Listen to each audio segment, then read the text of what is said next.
સંજોગ.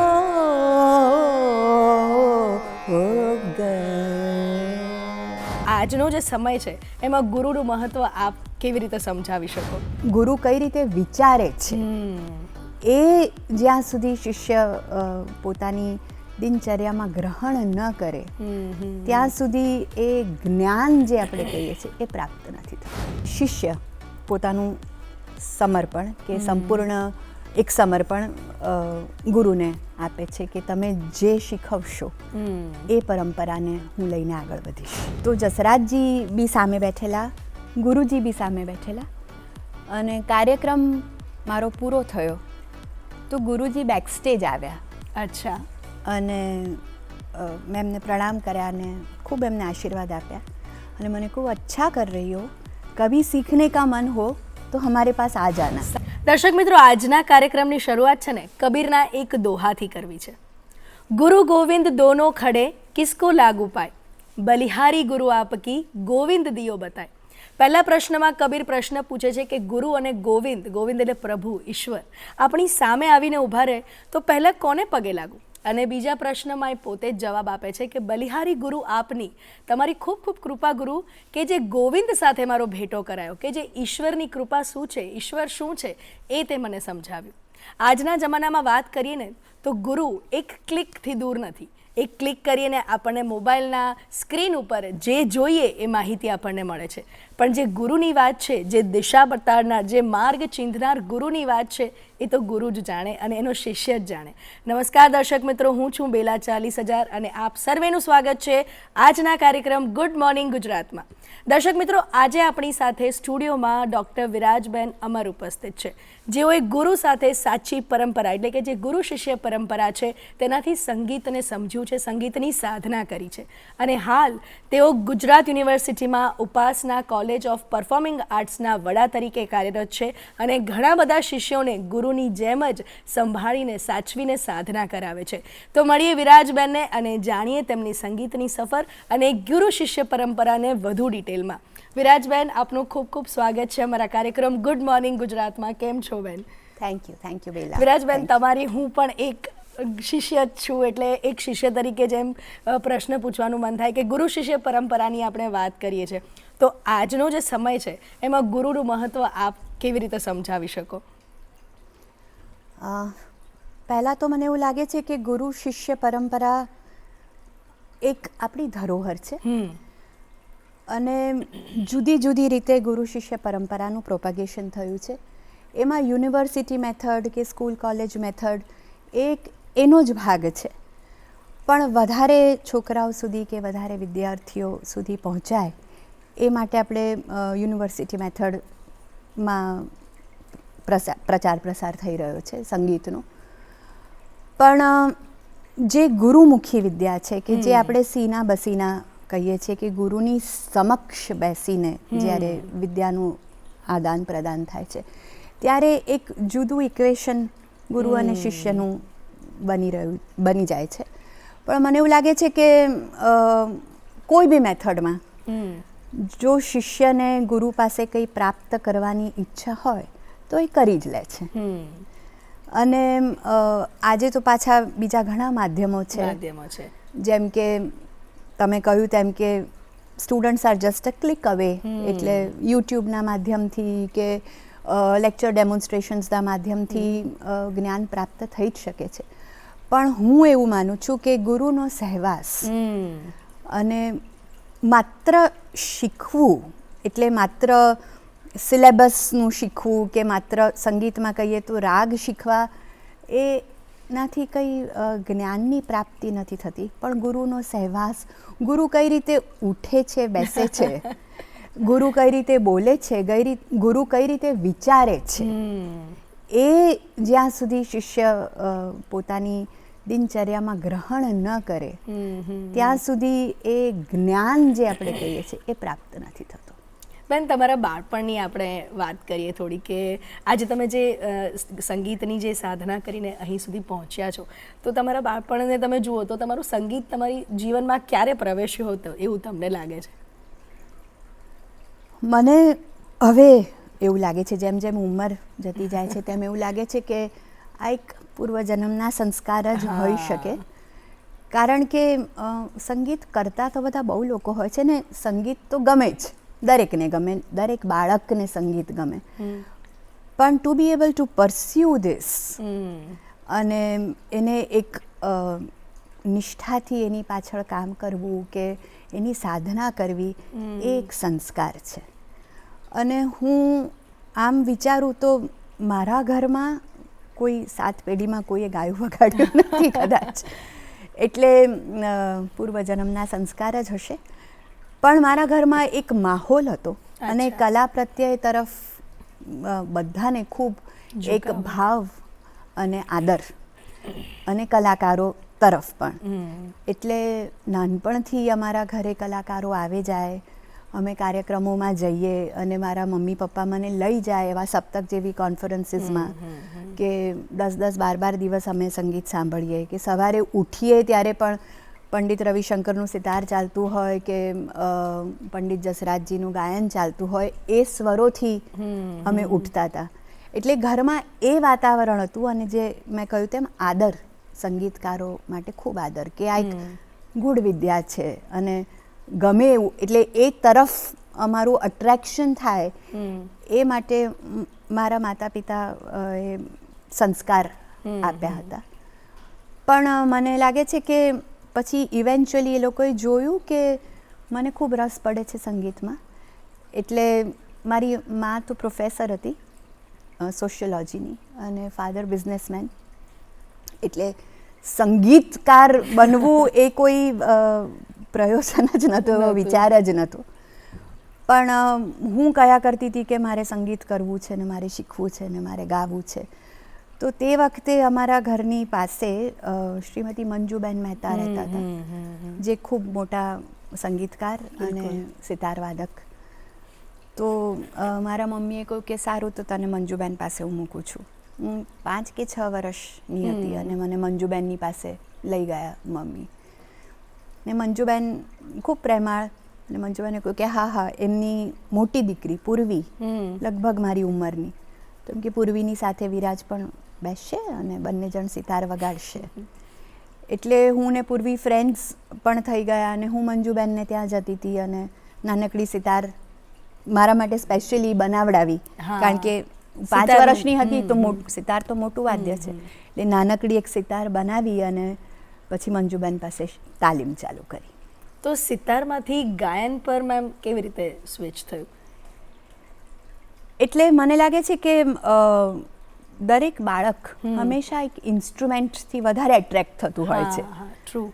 અને ગાયન તો આમ જે હરતા ફરતા સહજ રીતે જે ગાતા હતા એ રીતે ગાતી હતી, ગીતો ગાવું ને નાચતા નાચતા ગાવું ને જેમ બાળકો કરે તેમ. પણ સિતાર એક બેસીને તાલીમ જે લેવાની હોય, એ કોઈ વાદ્ય હાથમાં હોય તો આઈ થિંક એ બેટર થાય છે, એવું મારું બી હવે માનવું છે. અને મંજુબેનનું બી તે વખતે માનવું હતું કે બાળકના હાથમાં એક વાદ્ય હોય ને તો એ કદાચ સિન્સિયરિટી, ડિસિપ્લિન એ વધારે આવે. કારણ કે બેસીને તમારે કરવું પડે, એ રીતસર એની ટેકનિક શીખવી પડે, કયા સ્વરો કઈ રીતે વાગે છે એની એક અનુભૂતિ કરવી પડે. એટલે મને લાગે છે કે એક ડિસિપ્લિન મારામાં આવી એના કારણે. અને વાદ્ય વગાડવાની તો મજા જ આવે, સિતારનો સાઉન્ડ પણ બહુ સરસ. એટલે એક સેન્સિટિવિટી, એક ડિસિપ્લિન, એ બધું એના કારણે આવ્યું મને લાગે છે.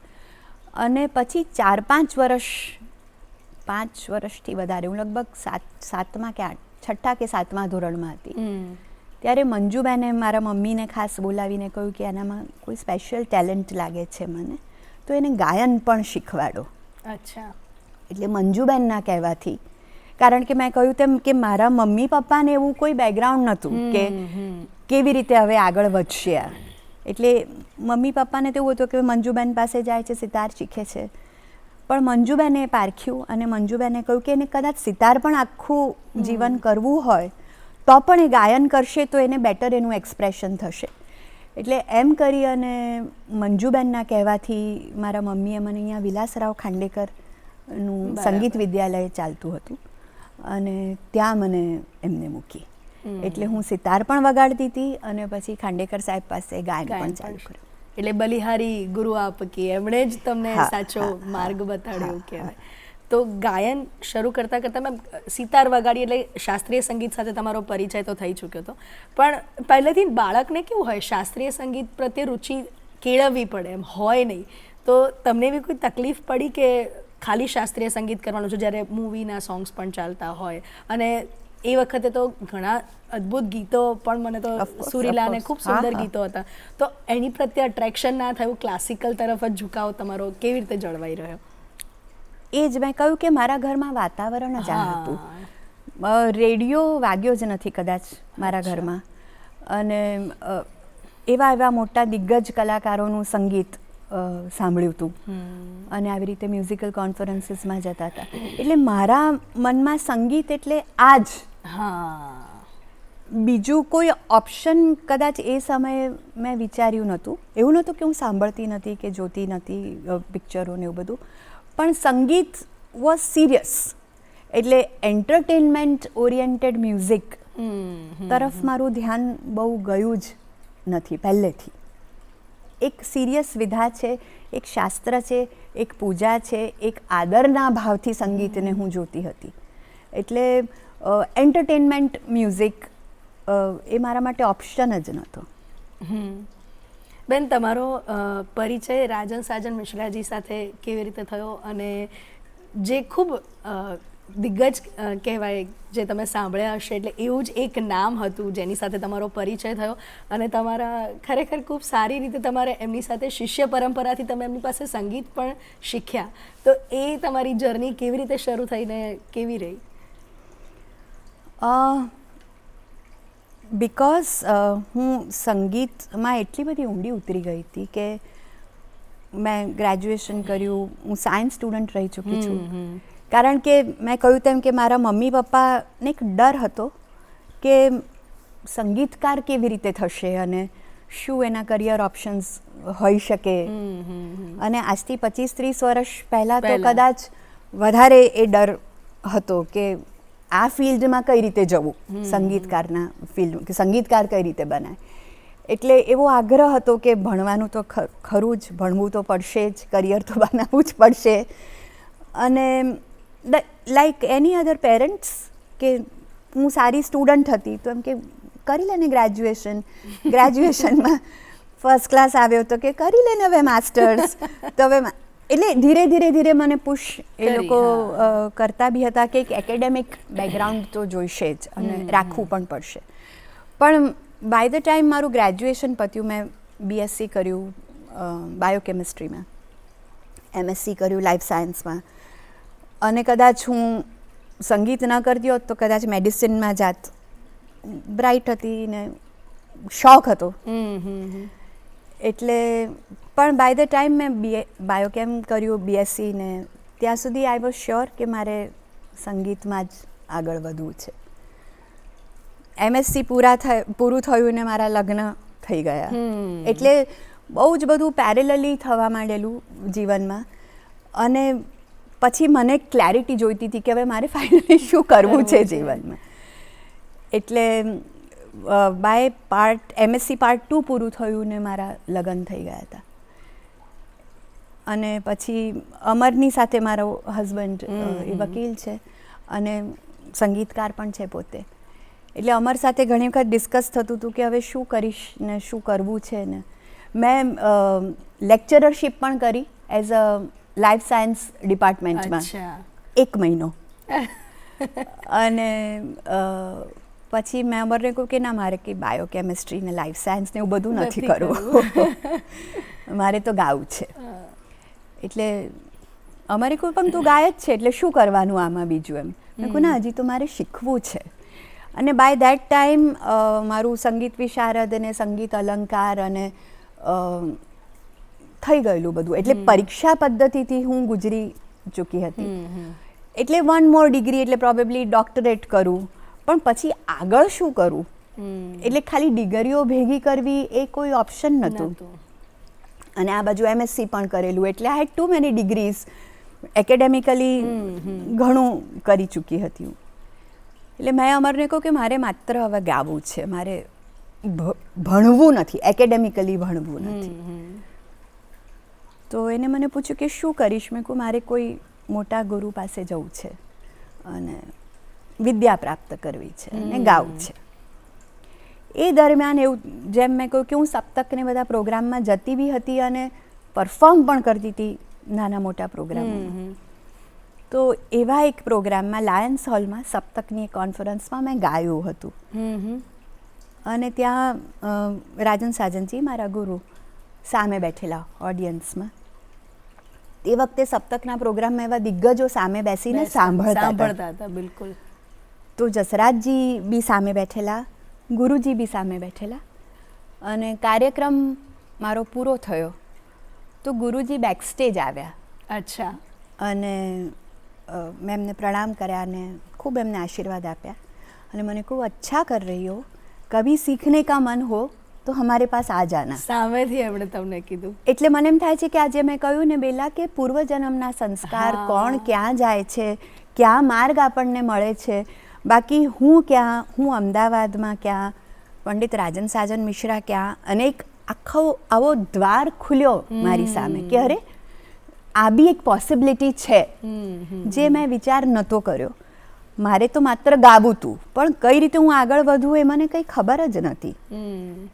અને એકેડેમિક વે, જે મેં કહ્યું તેમ કે વિશારદ કર્યું ને અલંકાર કર્યું ને ડોક્ટરેટ કર્યું ને એ રીતે આગળ વધત ને ગાત જેટલું ગાતે. પણ આ એક મને એક માર્ગ મળ્યો, દિશા મળી.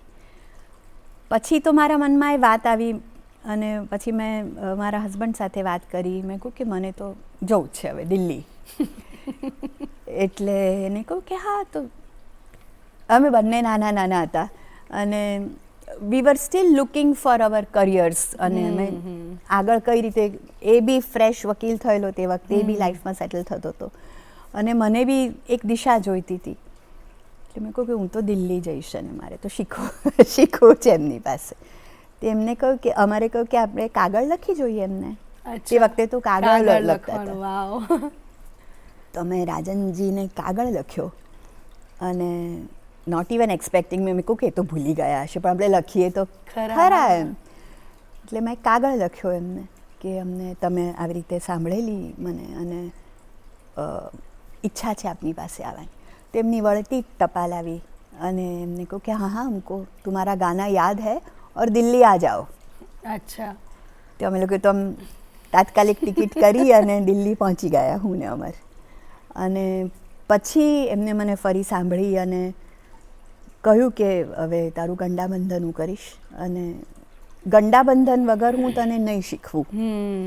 અને તારે જો રીતસર શીખવું હોય ગુરુ શિષ્ય પરંપરામાં તો મારું ગંડાબંધન કર અને યુ આર વેલકમ. એટલે અમે આખી રાત મેં અને અમારે ડિસ્કશન કર્યું કે હવે શું કરવું જોઈએ. અને પછી મેં કહ્યું કે ના, મારે તો ગંડાબંધન કરવું છે ને હું તો શીખીશ, એમની પાસે જ શીખીશ. બીજા સવારે અમે 8 વાગ્યામાં પહોંચી ગયા ગુરુજીના ઘરે અને પછી ગંડાબંધનની વિધિ થઈ અને બસ એ શિષ્ય પરંપરામાં હું પ્રવેશી. એટલે આ ગંડાબંધન વિધિ, એ મને લાગે છે કે એ બી ઘણા દર્શક મિત્રોને નહીં ખબર હોય, તેના વિશે ટૂંકમાં કંઈક કહી શકો તો? ગંડાબંધન ખાસ શાસ્ત્રીય સંગીતની એક પરંપરા છે વેર ગુરુ અને શિષ્ય વચ્ચેનું એક વચન, એક કમિટમેન્ટ. જ્યારે ગુરુ શિષ્યને સ્વીકારે છે પોતાની પરંપરામાં અને શિષ્ય પોતાનું સમર્પણ કે સંપૂર્ણ એક સમર્પણ ગુરુને આપે છે કે તમે જે શીખવશો એ પરંપરાને હું લઈને આગળ વધીશ. તો ઇટ્સ લાઈક અ કમિટમેન્ટ, એક પ્રોમિસ. એવી જાતના છે. દર્શક મિત્રો, ખૂબ જ રસપ્રદ વાત થઈ રહી છે ગુરુ શિષ્ય પરંપરાની, ગંડાબંધનની અને શાસ્ત્રીય સંગીતની અને વિરાજબેનની વાતો તો છે જ, પણ અત્યારે કાર્યક્રમમાં સમય થયો છે એક નાનકડા વિરામનો.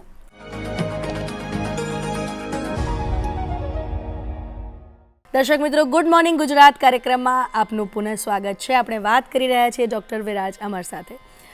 વિરાજબેન, એક પ્રશ્ન એ પણ રહી ગયો મારે પૂછવાનો કે રાજન સાજન મિશ્રાજી સાથે, પંડિતજી સાથે તમે જ્યારે પહેલી વાર ગયા અને ગાયું, એ શું ગાયું હતું? કંઈક 2 કડી સંભળાવો તો અમને. ખૂબ સમય થઈ ગયો છે પણ મને લાગે છે કે દેશી હા મેં ગાયો તો એમની આગળ તે વખતે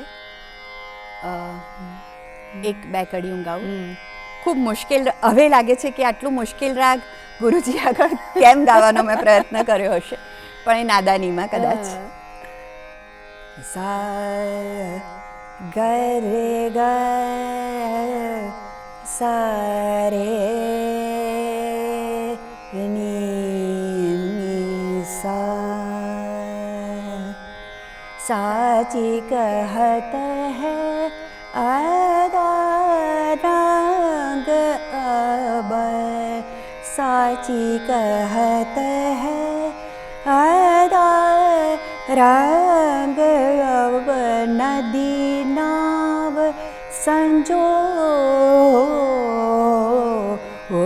ગ સાચી કહત હૈ આદા રંગ અબ નદી નાવ સંજો ગ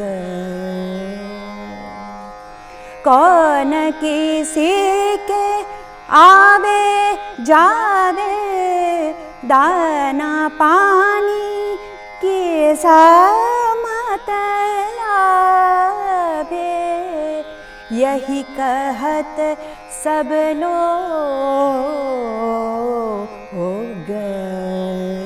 साची कहत है आदा रंग अब.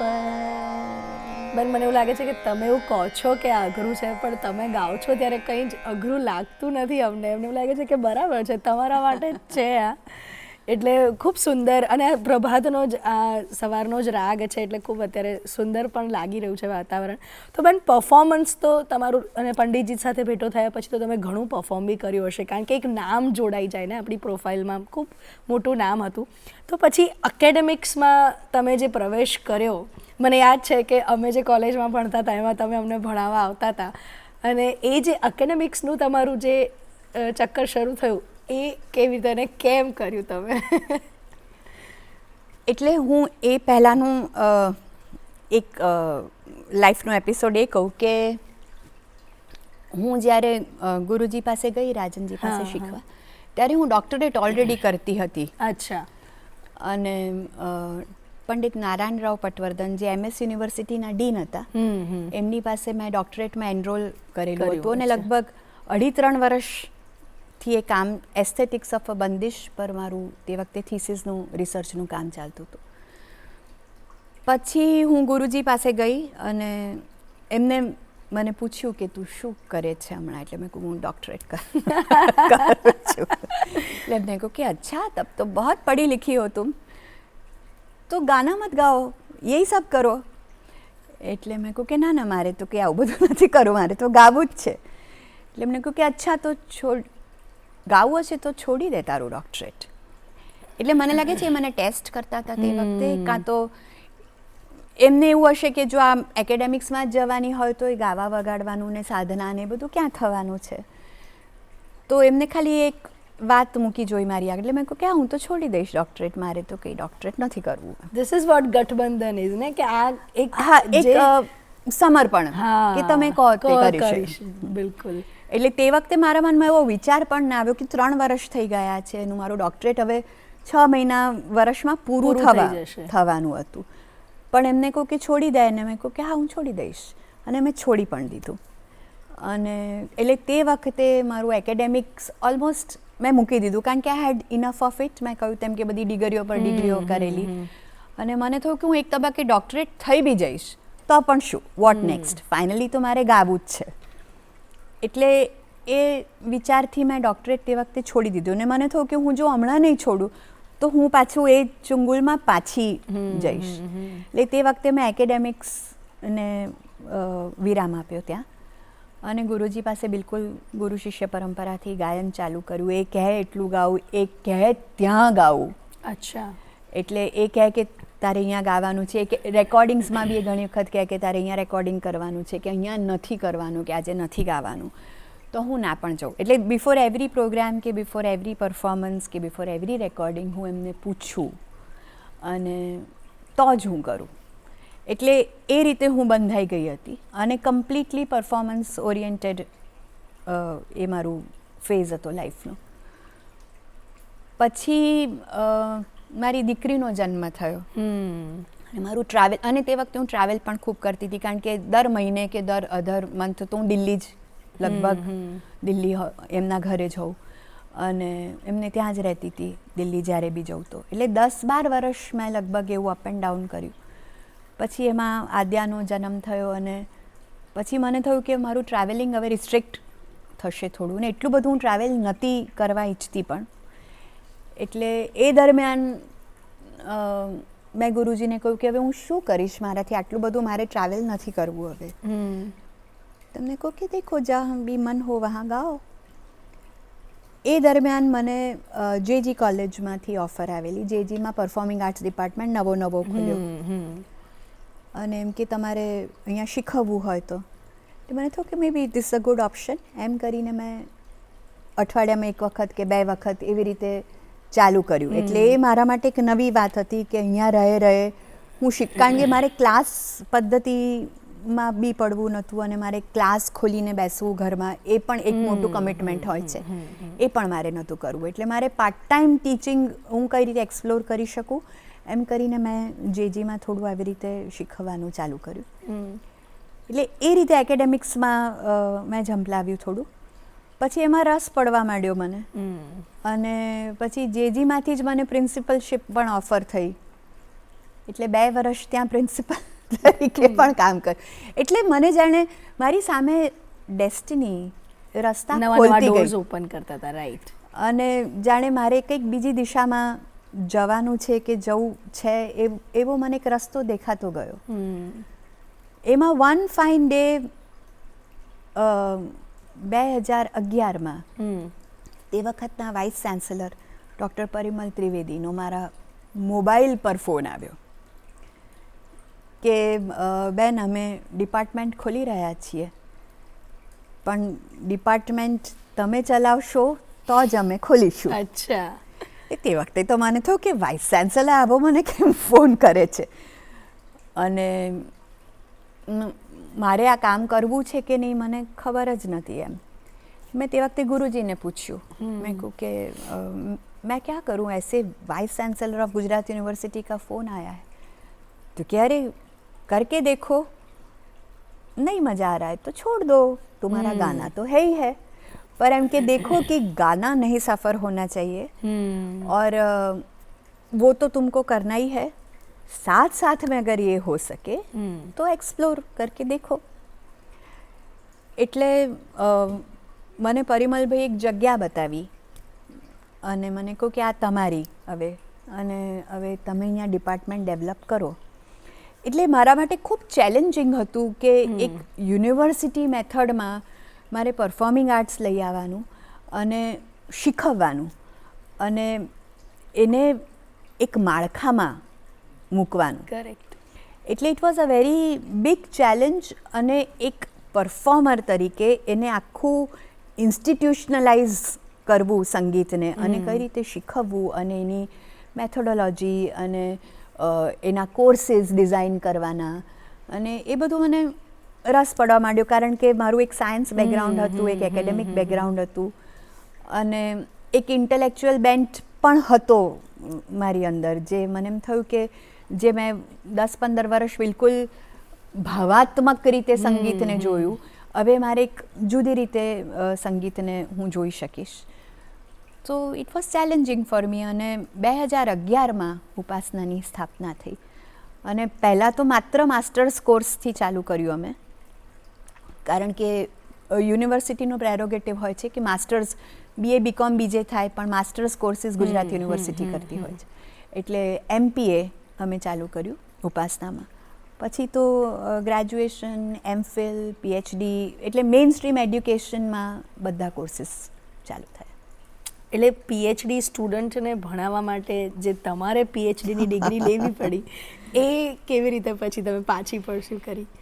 એટલે એવું થયું કે પછી તે વખતે અગેન જ્યારે બીજા વાઇસ ચાન્સલર હતા હિમાંશુભાઈ પંડ્યા કરીને, એટલે પછી Upasana was like a full fledged department of performing arts અને મને એવું હતું કે એને જ્યારે કોઈ બી ડિપાર્ટમેન્ટ ફૂલ ફ્લેજ ક્યારે ગણાય જ્યારે એનામાં બધી જ ડિગ્રીઝ હોય. બિલકુલ. એટલે ગ્રેજ્યુએશનથી પીએચડી સુધીની તમે ભણાવી શકો તો જ એને ફૂલ ફ્લેજ ડિપાર્ટમેન્ટ કહેવાય ને.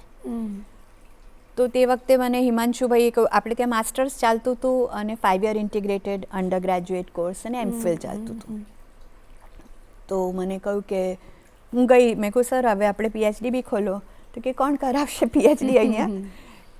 એટલે મેં કહ્યું કે આપણે બહારથી બોલાવીશું. તો કે દેટ આઈ કાન્ટ પરમિટ.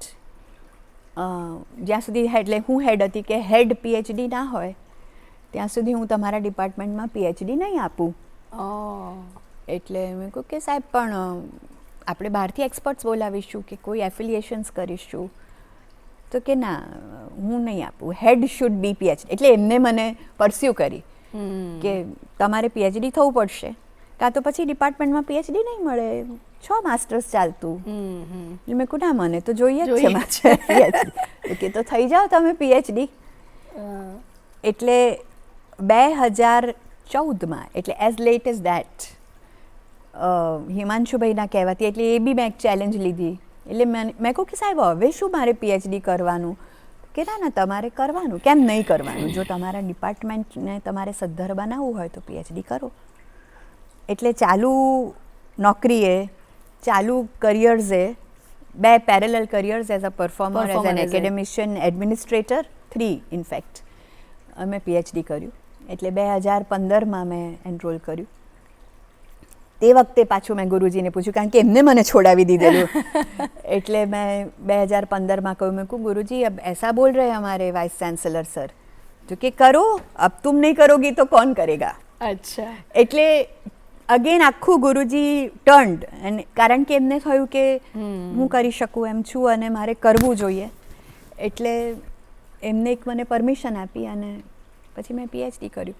એટલે 2015માં કરી અને ફર્સ્ટ ઇન્ટરડિસિપ્લિનરી ગુજરાત યુનિવર્સિટીએ પણ તે વખતે મને પરમિટ કરી, કારણ કે મારી masters degree was in science. અચ્છા. એમએસસી હતું. આ બધી પેરેલલ ડિગ્રીઝ હતી વિશારદ અલંકાર. એટલે મારે એક પીએચડી એન્ટ્રન્સ ટેસ્ટ આપવી પડી, જે મેં આપી. અને ઇન્ટરડિસિપ્લિનરી એક વિધાથી બીજી વિધામાં, એટલે have my masters degree in science and PhD in performing arts. એટલે બિલકુલ ડાયવર્સ ડિગ્રીઝ છે બંને, પણ મને પીએચડી મળ્યું. એટલે એ રીતે એકેડેમિક્સમાં વેન્ચર કર્યું. અને જેવું મારું પીએચડી પૂરું થયું, ગુજરાત યુનિવર્સિટીએ મને પીએચડી ગાઈડ તરીકે અવોર્ડ કરી. એટલે I could guide PhD students also. એટલે ખાલી એક ડિગ્રીની જ ત્યાં ખોટ હતી, બાકી તમે ઘણું આટલું સંગીતની આટલા વર્ષો સુધી સાધના કરી હોય તો શું પીએચડી શીખવાડી શકવાના જે તમે ન શીખ્યું હતું. એટલે એ વાત છે. પણ આજે ગુરુજીનો તમારા હંમેશાથી કન્સર્ન રહ્યો હતો કે કલાકાર અને જે હવે એકેડેમિશિયન તમે જે વાત કરો છો એ બંને વચ્ચે બેલેન્સ તમે કેવી રીતે મેન્ટેન કર્યું? કારણ કે પરફોર્મ કરવું, સ્ટેજ ઉપર આખી રાત બેસીને ગાવું, રિયાઝ કરવો અને આટલા બધા સ્ટુડન્ટ્સને આટલી કોલેજનું મેનેજમેન્ટ કરવું, એ કેવું તમારી સાથે ડિફિકલ્ટ રહ્યું કે કેવી રીતે તમે કર્યું? મેં ખૂબ મહેનત કરી છે બેલા. અને હું એવું માનું છું કે આજના યુગમાં યુથ સુધી પહોંચવા માટે એક આ બહુ પાવરફુલ માધ્યમ છે. કારણ કે હું બધી જ પદ્ધતિથી ગુજરી છું. ગુરુ શિષ્ય પરંપરા તો ખરી જ, પણ ક્લાસ પદ્ધતિ અને સીના બસીના સામે બેસીને પણ શીખી છું, ઇન્સ્ટ્રુમેન્ટલ મ્યુઝિક પણ શીખી છું, પરીક્ષા પદ્ધતિમાંથી બી ગુજરી છું. પણ મને એવું લાગે છે કે જે યુનિવર્સિટી મેથડ છે અને એની જે ગરિમા છે, જેના થકી વિદ્યાર્થીઓમાં એક કોન્ફિડન્સ આવે છે. એટલે ડિગ્રી હોવાના કારણે જે કોન્ફિડન્સ, આજે સંગીત શીખે તો પણ કેમ માતા પિતા એવું કહે છે કે ભણી લે, ગ્રેજ્યુએશન ડિગ્રી. હવે એ ભણતર જીવનમાં કામ આવવાનું હોય કે ન આવવાનું હોય, પણ એક ગ્રેજ્યુએશન ડિગ્રી ના કારણે જે કોન્ફિડન્સ કે એક નોકરી મળવાની સંભાવના અને એ બધાની એક જે સ્ટેબિલિટી કે એક સિક્યોરિટી જે છે માતા પિતામાં અને વિદ્યાર્થી પોતાનામાં પણ. તો મને થયું કે મેઇન સ્ટ્રીમ એજ્યુકેશનમાં જ્યાં સુધી સંગીત કે કોઈ પણ કલાને આપણે મૂકી ન શકીએ ત્યાં સુધી એ કોન્ફિડન્સ બચ્ચાઓમાં નહીં આવે. તો જેમ BA BCom BSc ડિગ્રી છે તો એવી પરફોર્મિંગ આર્ટ્સની BPA MPA MPhil PhD એ ડિગ્રીઝ આપણે મેઇનસ્ટ્રીમ એડ્યુકેશનમાં ન હોય ત્યાં સુધી માતા પિતાને કોન્ફિડન્સ કેવી રીતે આવે કે અમારું છોકરું આટલું સંગીત શીખે છે, કે એને ગ્રેજ્યુએશન લેવલ સુધીનું આવડે છે કે ઇવન PhD, તો એને ઇક્વિવેલન્ટ સ્ટેટસ ટુ એની અધર ડિગ્રીઝ એ ક્યારે તમે આપી શકો જો એને મેઇનસ્ટ્રીમ એડ્યુકેશનમાં મૂકો તો. તો આજના યુગમાં સૌથી વધારે મોટું કામ એ જ છે કે કલાને તમે મેઇનસ્ટ્રીમ એડ્યુકેશનમાં મૂકો and not as a part time, not as a hobby, તો વધારે ને વધારે છોકરાઓ એને પરસ્યુ કરી શકશે. એટલે અત્યારે મેમ જ્યારે હું પણ મ્યુઝિક ફૂલ ટાઈમ કરતી હતી ને જ્યારે હું પણ શીખવતી હતી ત્યારે પેરેન્ટ્સનો કન્સર્ન એવો હોય કે ગાવા ક્યારથી લાગશે, સ્ટેજ પર પરફોર્મ ક્યારથી કરવા લાગશે.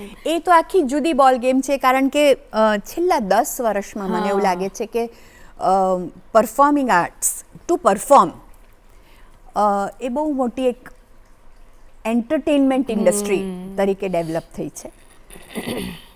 વેન વી વર લર્નિંગ એ સાધના હતી, બિલકુલ, અને એક વિદ્યા હતી.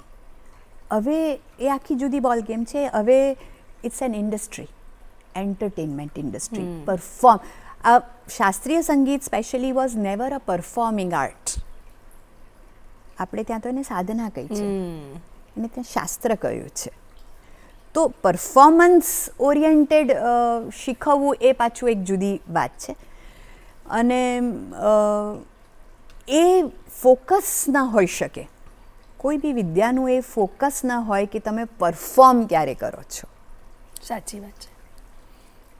પણ ઇવેન્ચ્યુઅલી તમે સારા હો તો લોકો તમને સાંભળવા ઈચ્છે જ, એટલે પરફોર્મન્સ થાય જ. એટલે મને લાગે છે કે વિરાજબેન તમારી સાથે જેટલી વાત કરીએ ને એટલું ઊંડું નીકળતું જાય, ખોદાતું જાય ને નવા ડાયમંડ નીકળતા જાય, પણ સમયની આપણે અહીંયા મર્યાદા હોય છે. અને દર્શક મિત્રો, આજે આપણે વિરાજબેન સાથે વાત કરીએ પરથી એવું લાગે કે જે પેઢી દર પેઢી વહેતી સંસ્કૃતિ છે ને એ જ આપણી ખરેખર ધરોહર છે. અને સંગીત એક એવી આર્ટ છે, એક એવી કલા છે કે જે એક મુખથી બીજા મુખ સુધી પહોંચતી જ વિદ્યા છે કે જે આપણે ચોપડીમાં જોઈને ક્યારેય શીખી નથી શકતા, માત્ર શબ્દો મળે છે, પણ જે સુરોની સાધના છે એ તો ગુરુ સાથે જ થઈ શકે. વિરાજબેન, તમે અહીં કાર્યક્રમમાં આવ્યા અને અમારા દર્શક મિત્રો સાથે આટલી સુંદર મજાની સંગીતમય વાતો કરી તે બદલ આપનો ખૂબ ખૂબ આભાર. Thank you so much.